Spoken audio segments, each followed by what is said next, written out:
Okay, welcome back to the channel. Today we're reacting to someone talking about 5 things that happen after an economic collapse. So let's get straight into it. 5 scary things that always happen when an economy collapses. Even in an economic stronghold like the United States, the possibility of economic collapse looms large. Now let's get into it. Number 1, kidnappings increase. Countries that experience an economic collapse typically see a spike in kidnappings as well.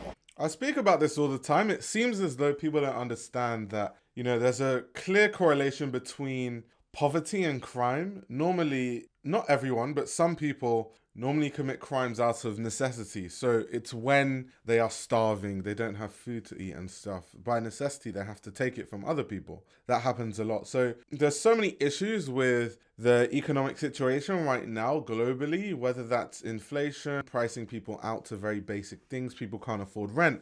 People can't afford to eat. These things are very, very bad. But obviously, this can also lead to increased crime, less safety for people. So there's many, many reasons why you wouldn't like, or it shouldn't be a good thing that people are struggling to make ends meet these days. Kidnapping a person of wealth and demanding a ransom is one way for desperate people to acquire money when no other means of acquiring money are available. Number 2, pets go missing. Even if you can afford to continue feeding your pets during an economic collapse, there is still no guarantee that they will be safe. Few people have the skills or resources to hunt wild animals when food is scarce. Domesticated animals, however, make for much easier targets. Damn, when he said pets, I thought he was going to talk about, because this happens all the time, people steal people's pets and then sell them on the black market and stuff. Some pets are worth a lot of money, some cats, some dog breeds. I didn't know he meant they're gonna, steal your pet to eat the pet. Oh, damn, I wasn't expecting that. Hospitals become overcrowded. Due to factors such as no garbage pickups, unclean drinking water, the spread of disease, inability to afford medications, and a spike in violent crimes, people tend to visit hospitals much more frequently during an economic collapse. Interstate trucking would halt. Factors such as an oil embargo or massive increases in robberies could grind interstate trucking to a halt in the event of an economic collapse. Unable to rely on trucks for transportation, stores would quickly run out of food and other essential supplies, leaving people who do not have their own stored up with few options for survival. Martial law is enacted.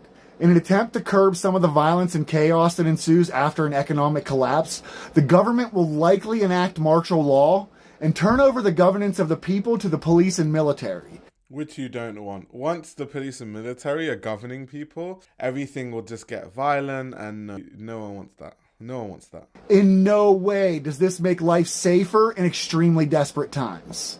And that is exactly why we should talk about... Is it time to move out of Florida? Some Florida residents have started to leave the state because Florida has become more expensive. And places like Miami, Fort Lauderdale, West Palm, they're getting even more expensive. And this is due to the fact that people in places like California and New York are moving from there to move here because Florida is less expensive. I mean, so it's smart to move elsewhere if you can't afford where you are.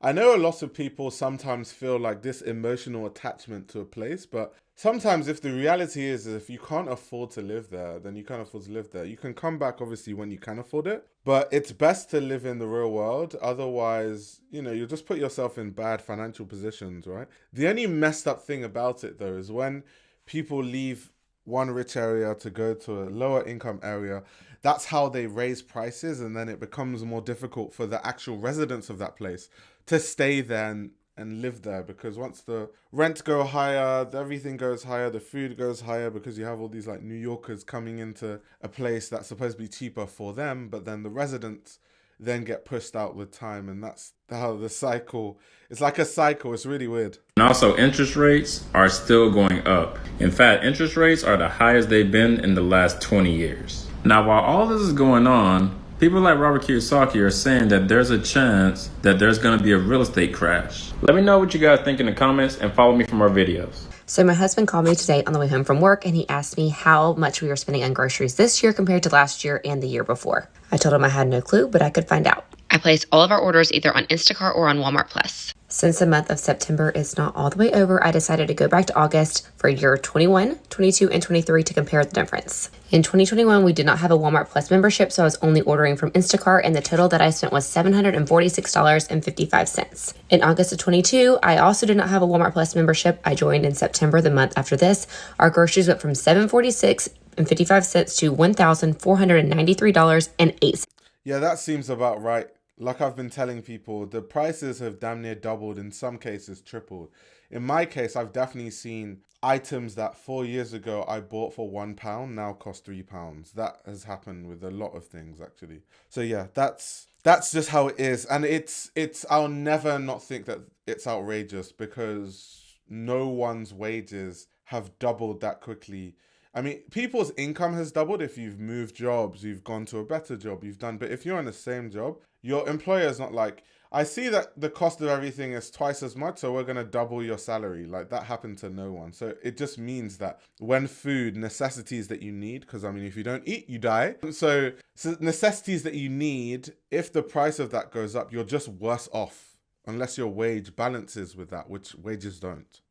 This year, I do have a Walmart Plus membership, so I placed orders on both Instacart and Walmart Plus with a total of $1,650.92. Mind you, this is just the month of August for 21, 22, and 23, but our groceries have over doubled. And yeah, we're going to end it there, but it's insane where things are going. The one that still will always shock me is the groceries and how much they've gone up. It's just like, so how are people supposed to survive? It's insane. It's so insane. But let me know your thoughts down in the comments below. I'm curious to get your thoughts.